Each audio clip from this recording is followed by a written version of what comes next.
Isang tamad na dalaga at ang kanyang masipag na ate ang nakatira sa isang maliit na bahay sa bayan. Isang araw, habang ang tamad na dalaga ay nakahilata, umuwi ang masipag na dalaga kasama ang bago niyang kaibigan. Ipapakilala kita sa bago kong kaibigan. Ang pangalan niya ay Jenny. Sa sandaling nakita niya ang kagandahan ni Jenny, nainggit siya sa kanya. Nakiusap sa kanya ang ate niya na gumawa ng cupcake para sa bago niyang kaibigan. Nainis ang tamad na kapatid. Sige, Sabi niya at pumunta sa kusina.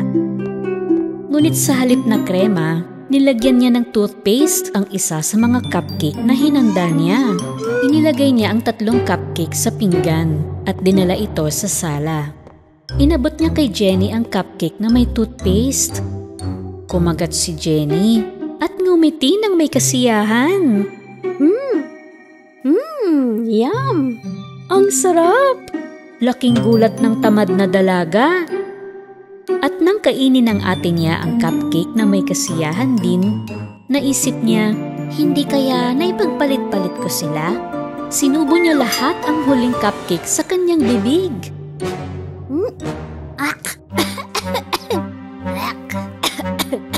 Ngunit iyon ang cupcake na may toothpaste. Gusto sana niyang sumigaw sa inis dahil napagpalit-palit ang mga cupcake nang biglang sabihin ng ate niya, Mag-make-up party tayo! at sinama si Jenny sa kwarto niya. Nang makita silang masaya, tumakbo ang tamad na dalaga sa kusina at kumuha ng isang dakot na harina. Habang nagme-makeup sila at pakanta-kanta, palihim na nilagyan niya ng harina ang pulbos ni Jenny. Akmang ipupulbos na ni Jenny sa mukha ang harina nang natalisod ang tamad na dalaga at bumagsak sa sahig. Sumaboy tuloy sa mukha niya ang lahat ng hawak niyang harina. Nagtawanan ng magkaibigan dahil akala nilang nagpapatawa siya. Hindi niya alam ang gagawin at lalo siyang nagselos kay Jenny na hindi niya magawang maisahan. Bigla siyang lumingon at sinabing, Alam ko na, Jenny. Dumito ka sa amin ngayong gabi. Pwede tayong magpajama party. Pumayag naman si Jenny. Pagsapit ng gabi, lihim na naglagay ang tamad na dalaga ng pulgas sa kama ni Jenny. Walang kamalay-malay dito. Humiga si Jenny sa kama na inihanda ng tamad na dalaga. Hindi nagtagal ay nabalot siya ng mga pulgas. Ano ba ito? Mga pulgas!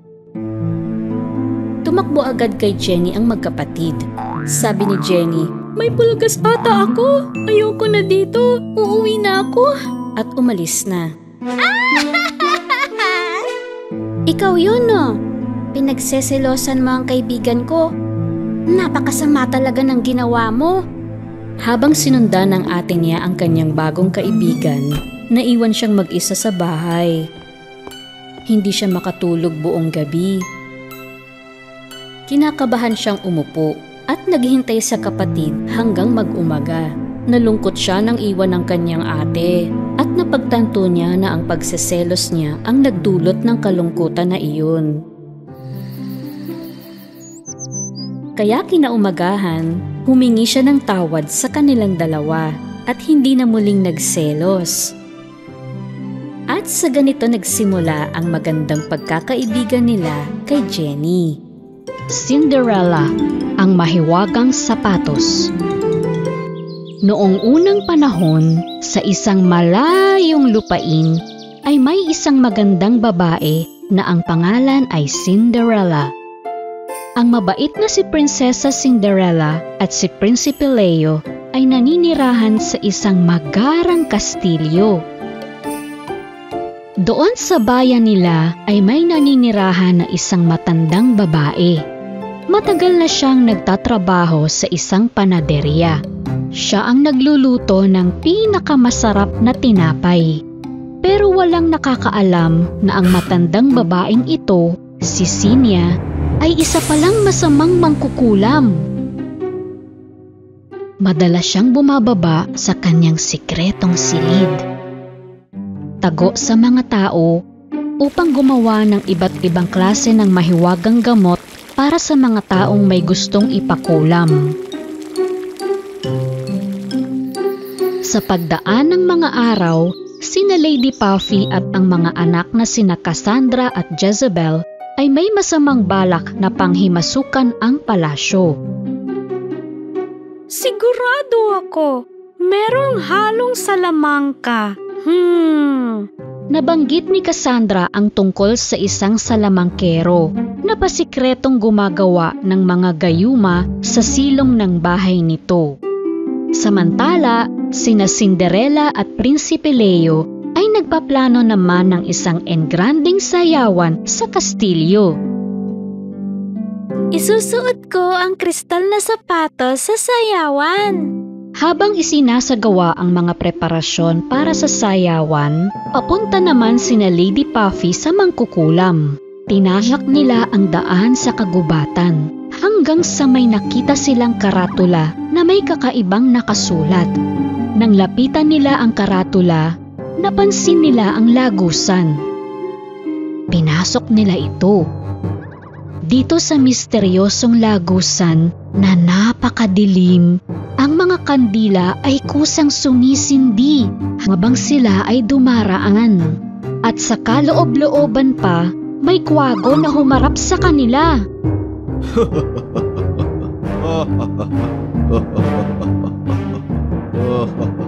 Ano yan? Sino kayo, ha? Anong ginagawa nyo dito? Alam nyo ba ang password? Zinya, 1, 2, 3, salamangka mo, kailangan ko. Pambihira. Tama nga. Sige, sumunod kayo sa akin. Lipad-lipad lang. Pakibukas nga ang pinto. Salamat. Igutin nyo pa kanan. Ganyan nga. Sinya, may naghahanap sa'yo.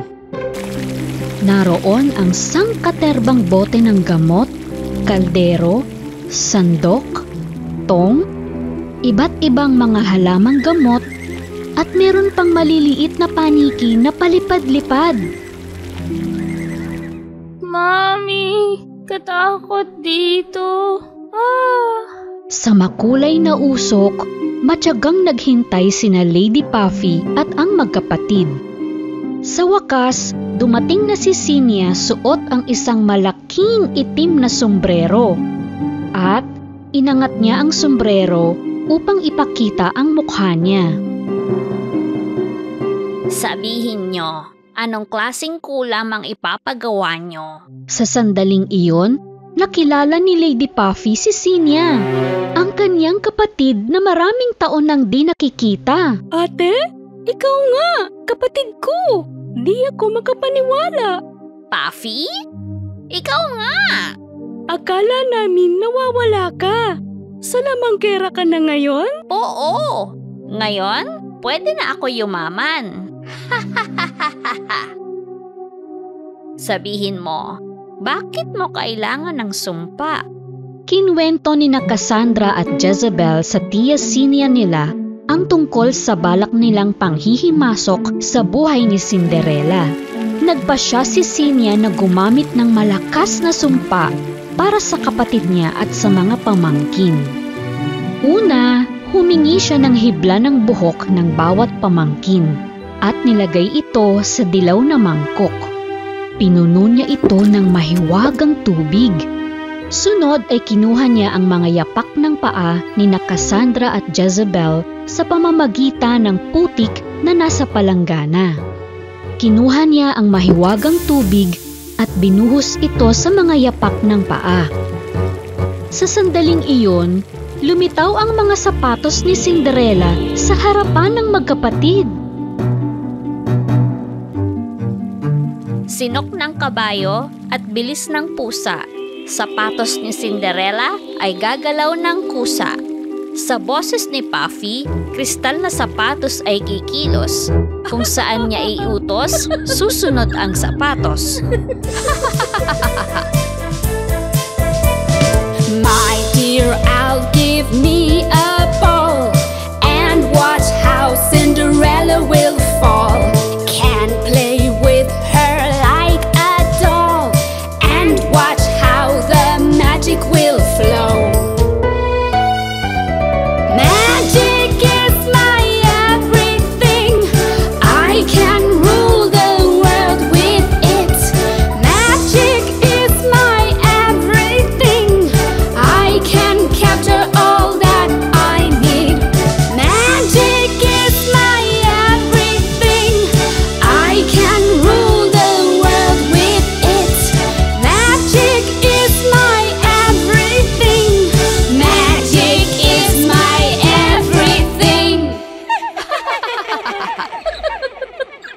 Sumapit na ang gabi ng engrandeng sayawan.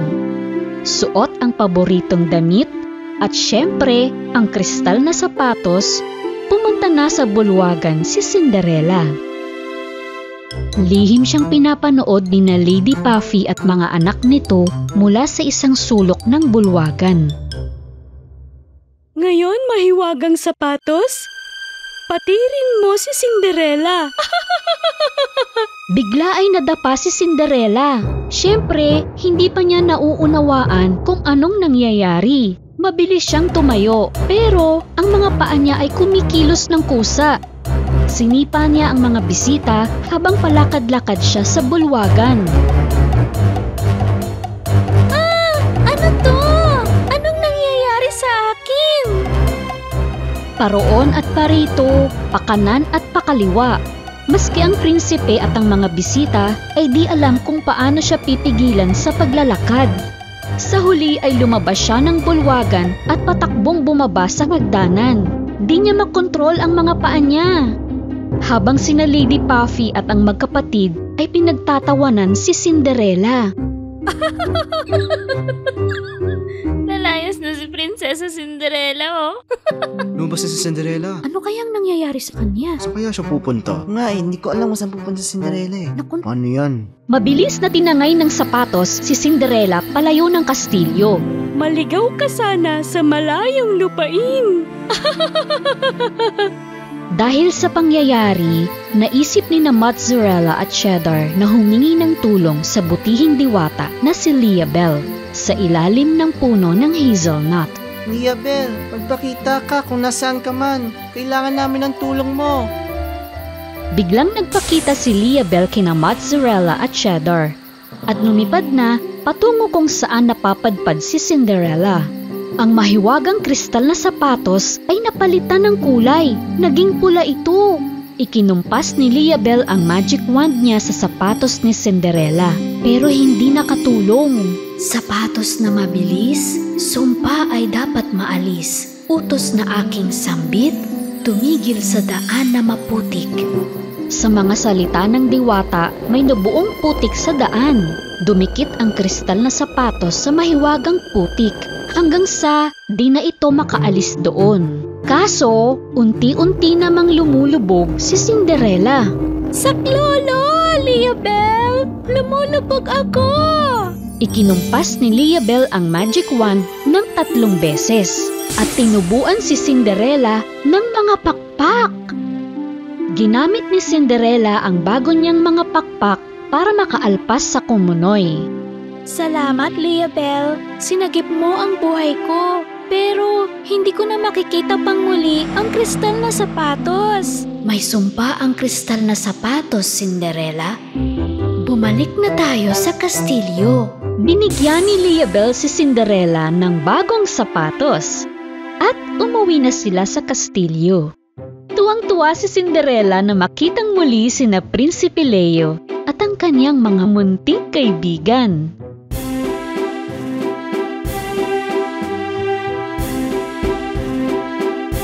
Nang makita ni na Lady Puffy at mga anak na nabigo ang kanilang masamang adhikain, agad silang umalis. Nanalo na naman sila. Kakainis! Nanatiling maligaya sina Cinderella at ang kanyang mga mahal sa buhay.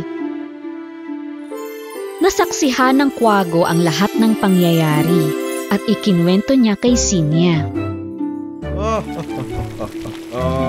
Sinya, alam mo ba yung ginawa mo dun sa sapatos? Pumalpak. Ano? Paano ito nangyari? Wala pang nakakatalo sa galing ng aking salamangka. Oy, minahon ka. Kalma ka lang. Si Snow White at ang 7 duwende.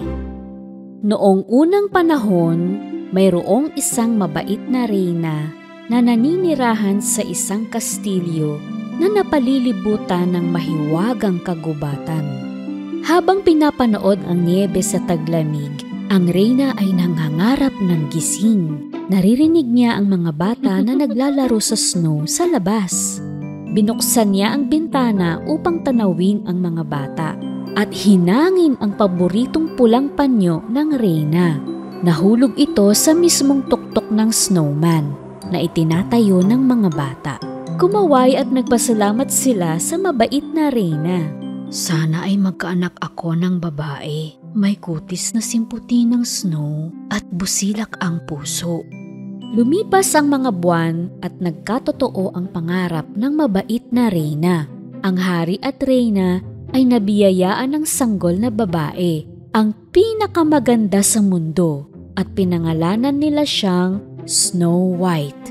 Ngunit ang kanilang kaligayahan ay di nagtagal. Nang si Snow White ay maliit na bata pa, namatay ang reyna at naging isang bituin sa kalangitan. Pagkalipas ng ilang taon, pinakasalan ng ama ni Snow White ang isang babaeng nagngangalang Hela. Namamangha ang hari sa kagandahan ng bagong reyna at sa gayon ay hindi niya napagtatanto ang kayabangan nito. Salamin na mahiwaga, sino ang pinakamaganda sa lahat? Ikaw, aking reyna. Ikaw ang pinakamaganda sa lupain. Wala nang mas gaganda pa sa akin. Sa pagdaan ng panahon, si Snow White ay lumaki at naging isang magandang binibini. Ang kanyang ama ay maglalakbay naman kasama ang kanyang mga sundalo at niyakap niya ang anak bago siya umalis. Huwag kang malungkot, Snow White. Babalik din ako.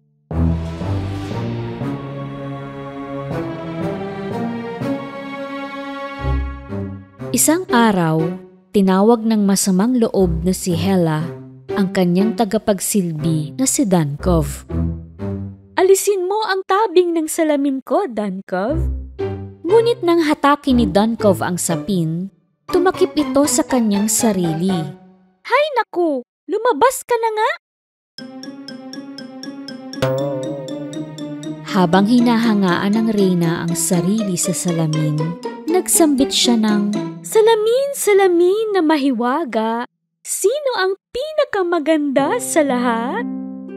Sa lupaing ito, aking reyna, hindi na ikaw kundi si Snow White ang pinakamaganda. Nagngingit-ngit sa galit si Hela. Walang sino man ang maaaring maging mas maganda kaysa sakin. Tila lumindol ang buong kastilyo sa kanyang galit. Nais niyang sirain ang kagandahan ni Snow White. Gumawa siya ng isang plano at inutusan ang mga ngaso ng kaharian na dalhin si Snow White sa kagubatan at patayin ito. Ibalik mo sa akin ang kanyang puso.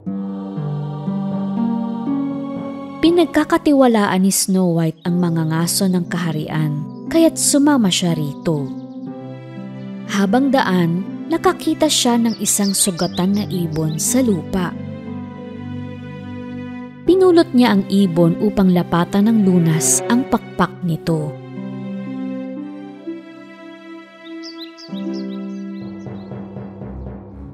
Sa likuran niya ay ang mga ngaso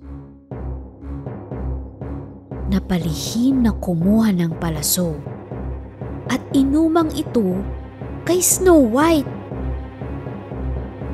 Ngunit nakita niya na ang dalaga ay may mabait na puso dahil sa pag-aalaga nito sa ibon. Napagpasyahan niyang mali ang patayin si Snow White. Snow White, napagutusan akong kitilin ang iyong buhay. Ngunit di ko kayang pumatay ng mabuting tao na tulad mo. Sino ang gustong pumatay sa akin? Si Reyna Hela.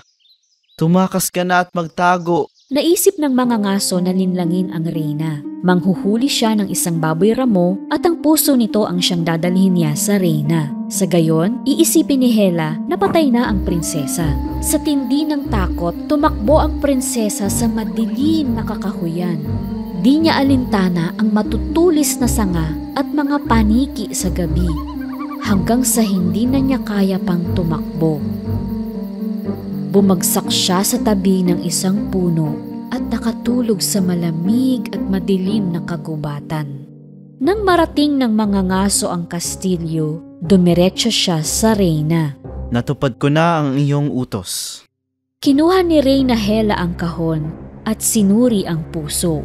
Napaniwala siya na patay na si Snow White at ang kanyang halakhak ay umalingaw-ngaw sa kastilyo. Nang sumikat ang araw, nagising si Snow White sa gitna ng kagubatan. At doon, sa harap niya, ay isang cute na bahay. May magandang hardin at mababang bakod, maliliit na mga bintana, may doorbell, at isang bilog na berdeng pintuan. Pinatunog niya ang bell, ngunit walang sumagot. At nang kakatok na siya, bumukas ang pinto. Sa loob, lahat ng kagamitan ay maliliit. Naanimoy nasa loob siya ng isang laruang bahay. Maliliit na kaldero, maliliit na kutsara, at mga tasa. Nang matagpuan niya ang isang maliit na mangkok ng lugaw, sa gutom ay kinain niya ito.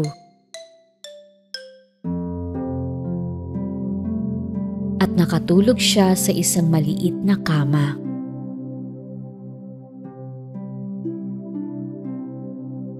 Sa di kalayuan, ang mga minero na may-ari ng bahay ay pauwi na galing sa trabaho.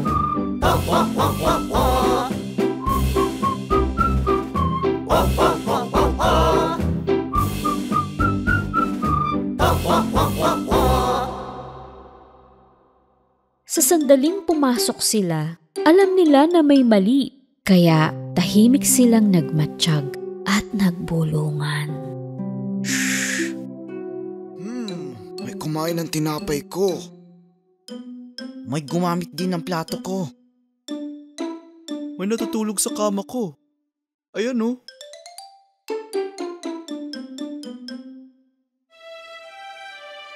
Wow, ang gandang babae. Ay! Naku! Ayan, saluin mo. Dali, aray! Oh. Aray! Dali, aray! Naku, mainit eh! Saluin mo. Ayan! Phew! Oo. Shh! Nagising siya. Nagtago siya sa kumot.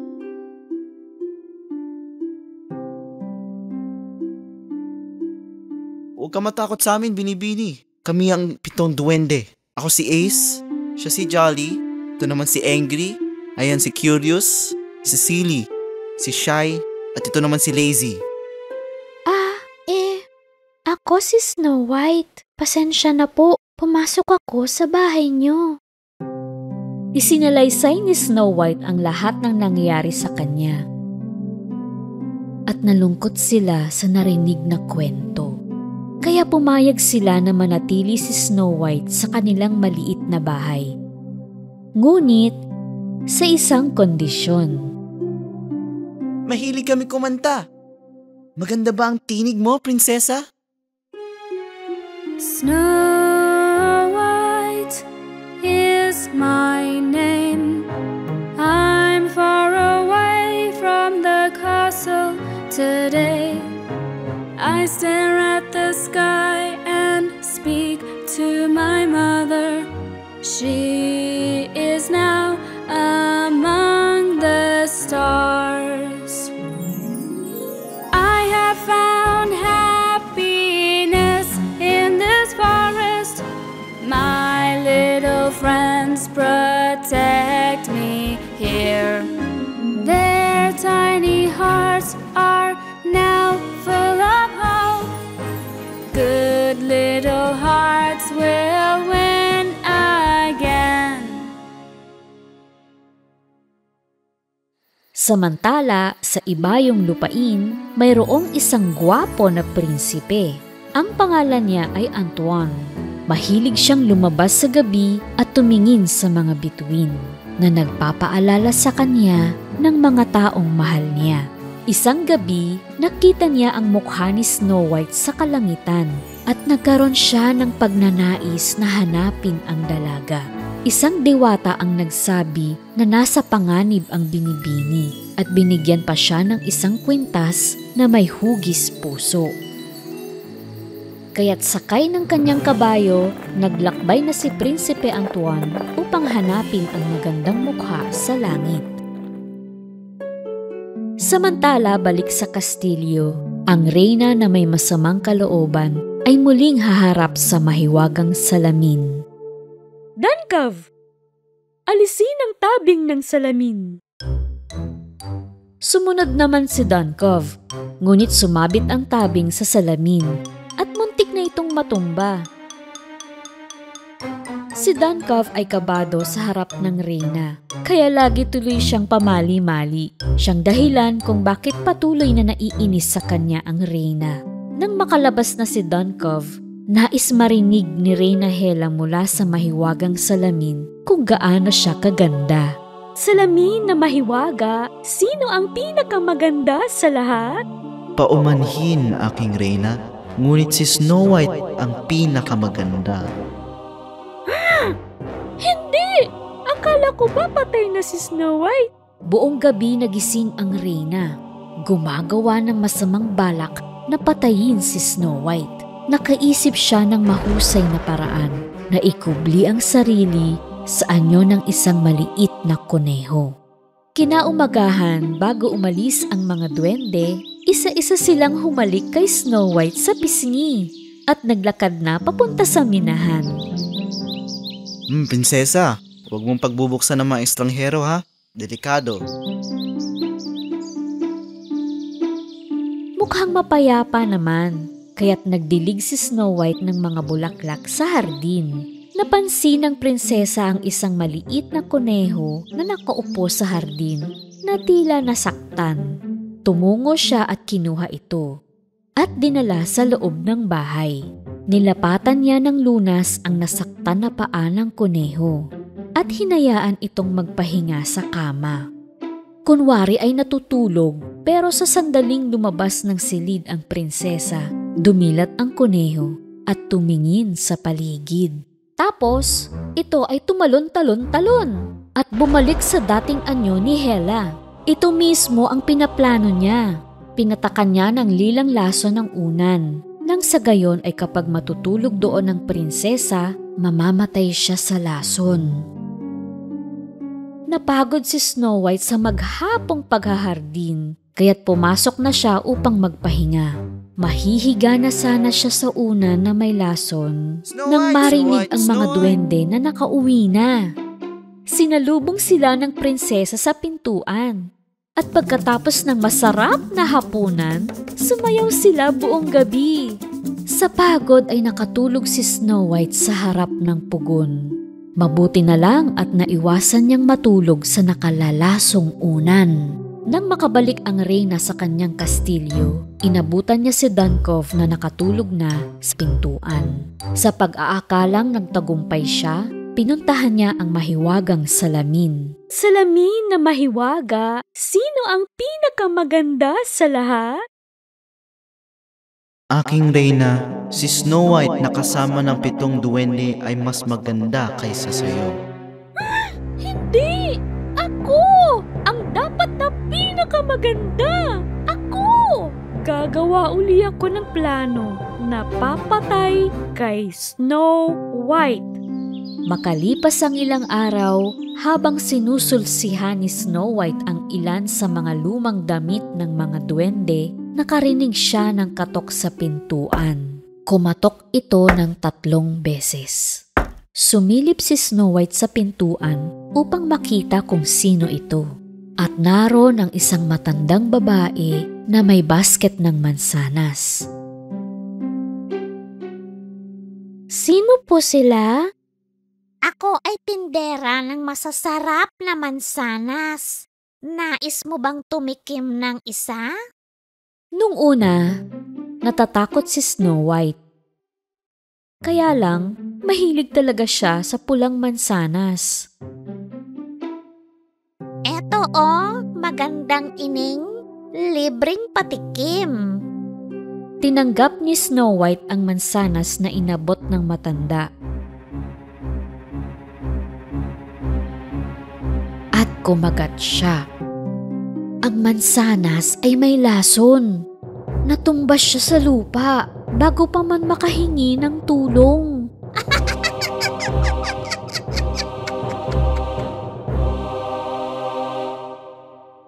Sa di kalayuan, nagpapahinga si Prinsipe Antoine sa lilim ng puno.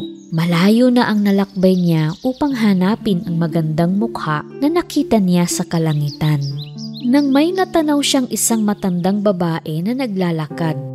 Kakausapin sana niya nang biglang nagbagong anyo ito at naging si Reyna Hela. Ang prinsipe at ang kabayo ay nagitla. Nagpasya tuloy siya na huwag nang magtanong ng direksyon. Kinagabihan, pag uwi ng mga duwende, nakita nila si Snow White nakahandusay at wala ng buhay. Labis silang nalungkot na parang nadurog ang mga puso nila sa libu-libong piraso.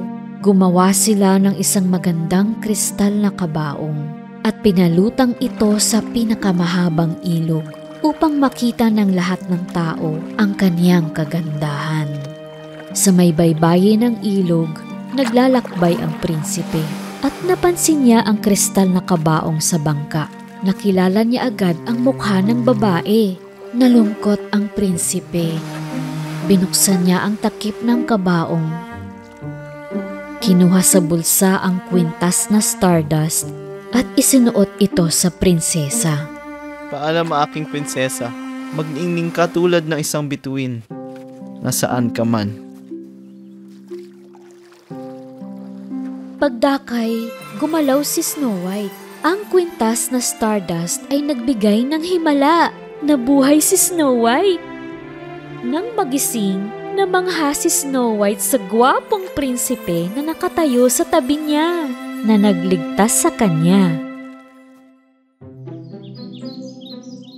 Nang sa wakas ay nakabalik sa kastilyo ni Snow White, ikinuwento niya at ni Prinsipe Antoine sa hari ang lahat-lahat. Nang malaman ng hari ang ginawa ni Reyna Hela kay Snow White, pinalayas niya ito sa kaharian. Ang mahiwagang salamin at lahat ng pag-aari ng reyna ay kinandado ng hari sa isang tagong silid sa kastilyo. Maraming buwan ang lumipas. Umibig sa isa't isa sina Snow White at ang prinsipe at nagkaroon ng magandang kasalan sa kastilyo. Siyempre, imbitado ang mga duwende sa pagdiriwang at namuhay sila ng maligaya magpakailanman. Maligayang bate! Congrats! Yay! Noong unang panahon, may isang magkapatid na nagngangalang Hansel at Gretel. Ang kanilang ina ay pumanaw nang sila ay mga sanggol pa lang. Kasama ang kanilang ama, nakatira sila sa isang kubo sa gubat. Mag-isang naghahanap buhay ang kanilang ama bilang isang tagatabas ng kahoy. Makalipas ang ilang taon na pinagsasabay niya ang trabaho at pag-aalaga ng 2 bata, nagpasya ang kanilang ama na muling mag-asawa. Ang babae ay mula sa mayamang pamilya. Kinamumuhian niya ang pagiging mahirap at hindi rin niya gusto ang mga anak ng napangasawa niya. Isang gabi sa taglamig, habang naghahanda na sila para matulog, narinig ni na Hansel at Gretel ang kanilang madrasta na kausap ang ama nila. Paano tayo makakaraos sa taglamig na ito? Wala tayong sapat na pagkain. Kung mananatili ang mga bata dito, lahat tayo ay mamamatay sa gutom.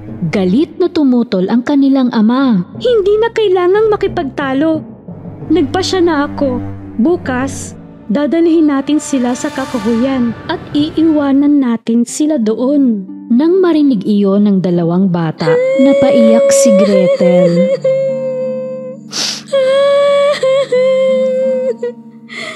Pinatahan siya ng kanyang kapatid na si Hansel. Huwag kang mag-alala, Gretel.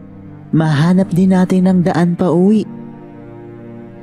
Nang gabing yun, lumabas si Hansel at nag-ipon ng maraming maliliit na bato sa kanyang mga bulsa. Kinaumagahan, sabi ng kanilang ama na mamamasyal sila sa kagubatan. Habang naglalakad sila, walang nakakapansin na naghuhulog si Hansel ng maliliit na bato upang markahan ang daan na nilalakaran nila. Pagdapit hapon, nagsindi ng apoy ang kanilang magulang at bago umalis ay sinabing babalik sila. Ngunit naglaho na sila sa kakahuyan. Siyempre, hindi sila bumalik.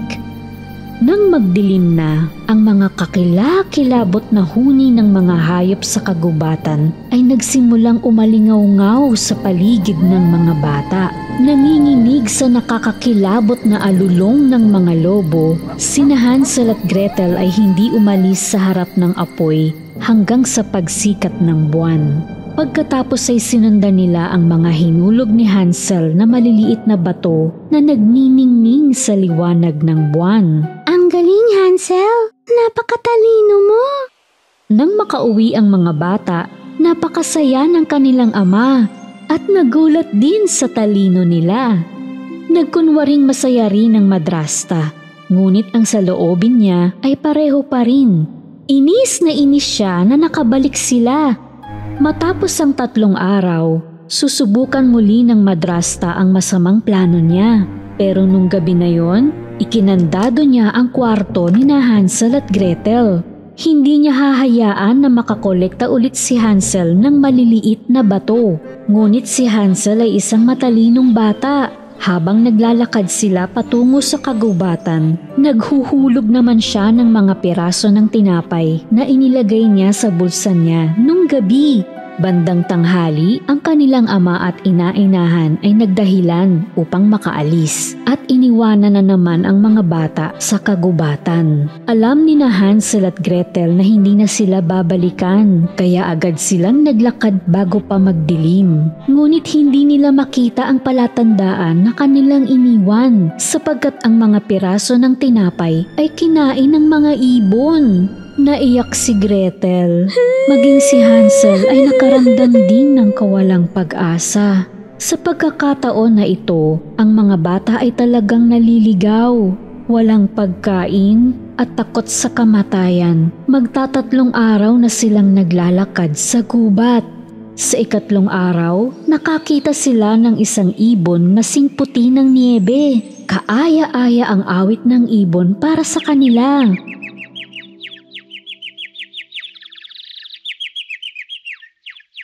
Panandali ang nakalimutan nila ang gutom nang sundan nila ang ibon. Dinala sila ng ibon sa harap ng isang nakatutuwang bahay.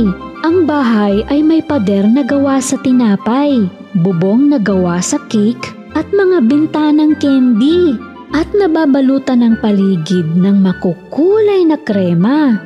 Hindi makapaniwala sina Hansel at Gretel sa kanilang nakita. Parang ang sarap kainin ng bahay. Nakalimutan ng mga bata ang pagod at tumakbo sila papunta sa bahay. Titikman na sana nila ang bahay nang may narinig silang boses mula sa loob. Oh, sino ang tumitikim sa aking bahay? Pagtingin nila, naroon ang isang matandang ginang sa pintuan. Nang sabihin ng mga bata ang tungkol sa nangyari, naawa ang matanda at pinapasok niya sila. Ang loob ng bahay ay ibang-iba sa labas. Madilim, nakakatakot at hindi maganda sa pakiramdam. Ngunit dahil sa sobrang pagod at gutom, wala nang pakialam ang mga bata. Dinalhan sila ng pagkain at panghimagas ng matandang ginang. Kinain naman ng mga bata. Nang gabing yun, natulog sila sa pinakamalambot na kama na nakita nila.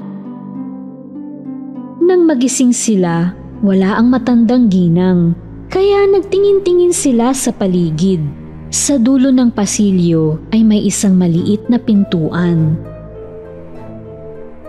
Nang buksan nila ang pinto, puno ito ng ginto at kayamanan sa loob. Siyempre, labis silang namangha. Gusto sanang pumasok ni Hansel, pero sa sandaling yon, narinig nila ang boses ng matanda. At ano sa palagay mo ang ginagawa mo? Paglingon nila, naroon sa harap ng mga bata ang isang bruha. Ang matandang ginang ay isa palang mangkukulam na nang-aakit ng mga bata gamit ang bahay na cake at candy. Tumakbo ang mga bata. Ngunit nakapinid ang pinto. Hinila ng bruha sa buhok si Hansel. At ikinulong siya sa isang hawla. Pagkatapos ay kinaladkad niya si Gretel sa kusina. Masyadong payat ang iyong kapatid. Magluto ka ng pagkain at ipakain mo sa kanya. Pag mataba na siya, gagawin ko siyang masarap na hapunan. Pero huwag kang mangangahas na kumain. Lahat ng pagkain ay para sa kanya lang. Walang magawa, sinunod ni Gretel ang utos sa kanya. Mabuti na lang at matalino si Hansel. Naisip niyang linlangin ang mangkukulam. Tuwing gabi, habang natutulog ang bruha, naguhukay siya sa lupa sa loob ng hawla. Sa umaga ay tinitingnan ng bruha si Hansel kung tumaba ba siya o hindi.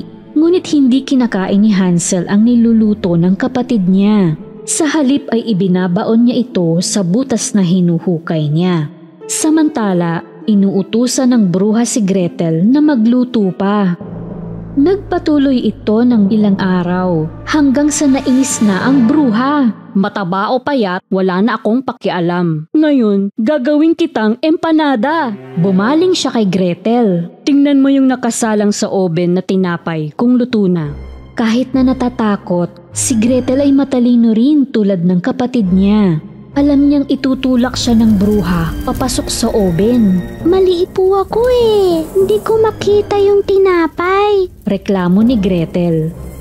Hinawi siya ng bruha at siya na ang sumilip sa loob. Tinipon ni Gretel ang lahat ng kanyang lakas at itinulak niya ang matandang bruha papasok sa oven at isinara ito.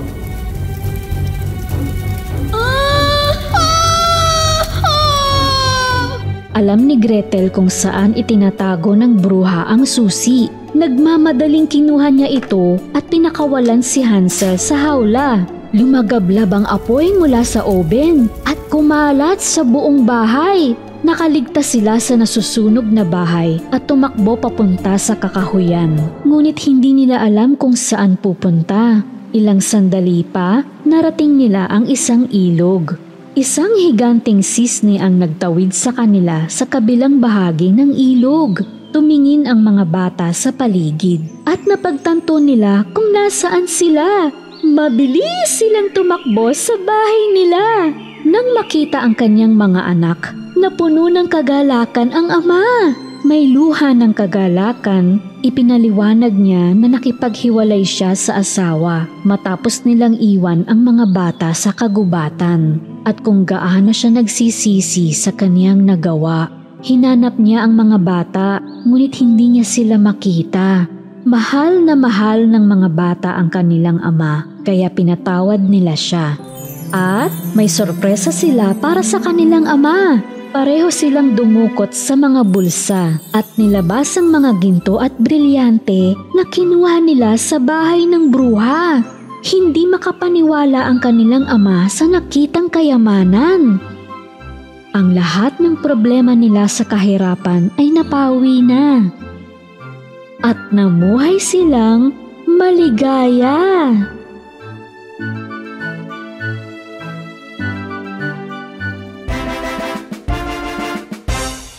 Noong unang panahon, may isang hari na mayroong 12 magagandang anak na babae. Lahat ng 12 prinsesa ay magkakasama sa iisang malaking silid. Buong pusong pinoprotektahan ng hari ang kanyang mga anak. At sa gabi ay hindi niya sila pinapayagan na lumabas. Ngunit tuwing umaga, may kakaiba sa kanilang paggising. Sira-sira ang mga sapatos ng mga prinsesa na para bang buong gabi silang sumayaw. Kaya araw-araw ay ibinibili ng hari ang kanyang mga anak ng bagong sapatos. Pero kinabukasan ay sira-sira na naman ang mga bagong sapatos. Hindi malutas ng hari o ng kanyang mga tauhan sa kastilyo ang misteryo ng sapatos. Paano ito mangyayari? Paano masisira ang bagong sapatos sa isang gabi lamang? Kamahalan, hindi rin namin maintindihan. Kaya nag-atas ang hari. Ang sinumang makalulutas ng misteryo ng sapatos ng mga prinsesa ay pahihintulutan kong pakasalan ang isa sa aking mga anak at magiging hari siya kapag pumanaw na ako. Ngunit mayroon lamang siyang 3 araw at 3 gabi upang malutas ito. Kung hindi, habang buhay siyang mabibilanggo. Dumating sa kastilyo ang mga kabataang lalaki sa kaharian at maging ang mga prinsipe mula sa ibang mga kaharian. Ilang araw nilang binantayan ang pintuan ng silid-tulugan ng 12 prinsesa. Ngunit walang sino man sa kanila ang nakalutas ng misteryo. Sa wakas, may isang binata na may mabuting puso na nais ding sumubok. Kaya naghanda siyang tumungo sa kastilyo. Habang daan, may nakasalubong siyang isang matandang babae na mukhang mahirap. Iho, gutom na gutom ako. Maaari ba ako makahingi ng isang pirasong tinapay? Ibinigay ng binata sa matandang ginang ang lahat ng baon niyang pagkain. Masaya ang matanda sapagkat ang ibang mga nakasalubong niya ay hindi nagbigay ng kahit ano. Alam ng matandang babae na ang isang ito ay naiiba.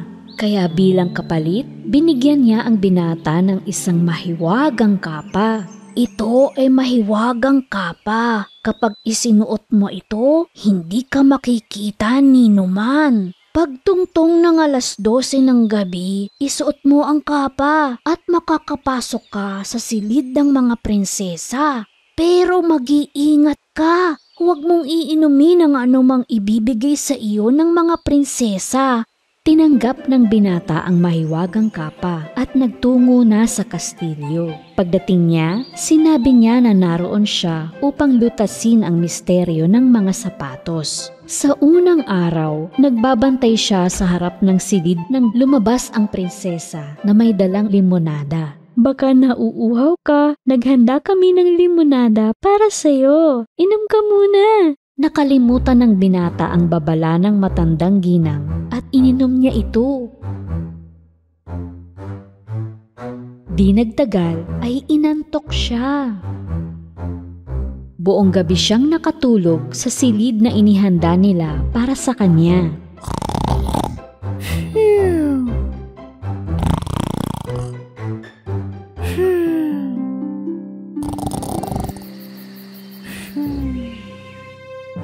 Pagsapit ng umaga, napabalikwas ang binata. Naku, hindi ko nasuot ang mahiwagang kapa at hindi ako nakapasok sa silid nila. Sa ikalawang gabi, muling nagbantay ang binata sa harap ng silid ng mga prinsesa. Tulad ng nauna, isang prinsesa ang nag-abot sa kanya ng inumin. Dahil buong araw siyang nagbantay hanggang gabi, uhaw na uhaw ang binata. Hindi nag-iisip, naubos niya ang inumin na ibinigay sa kanya. At syempre, nakatulog siya ulit. Kinaumagahan ng magising siya, naalala niya ang sinabi ng matandang babae. Mag-iingat ka, huwag mong iinumin ang ibibigay sa iyo ng mga prinsesa. Malamang ay may pampatulog sa inuming binigay nila sa akin. Sa sandaling iyon, kinausap siya ng hari. 2 araw na ang lumipas at hindi mo pa rin nalulutas ang misteryo. Kung hindi mo ito magagawa ngayon, mabibilanggo ka at mananatili ka doon habang buhay. Pagkatapos ay umalis na ang hari. Kailangan malutas ng binata ang misteryo ngayon. Nang gabing iyon, sa huling pagkakataon, nagbantay ang binata sa harap ng pintuan ng mga prinsesa. Tulad ng inaasahan, lumabas ang bunsong prinsesa at binigyan siya ng inumin. Pero natuto na ang binata, tinanggap niya ang baso at nagpasalamat. Nang makaalis ang prinsesa, ibinuhos niya ang inumin sa isang paso. Kaya ngayon ay gising na gising siya. Gumabi na at malapit ng maghating gabi. Isinuot ng binata ang kapa at sa sandaling yon, hindi na siya nakikita. Marahan niyang binuksan ang pinto at di siya makapaniwala sa nakikita niya. Lahat ng mga prinsesa ay nakasuot ng magagandang saya at suot ang kanilang bagong sapatos. Tingnan natin kung ang binata sa pintuan ay nakatulog. Binuksan ng isang prinsesa ang pinto at isa pang prinsesa ay nilapit ang tainga sa dingding. Naisip ng binata na kailangan niyang gumawa ng mga tunog na naghihilik.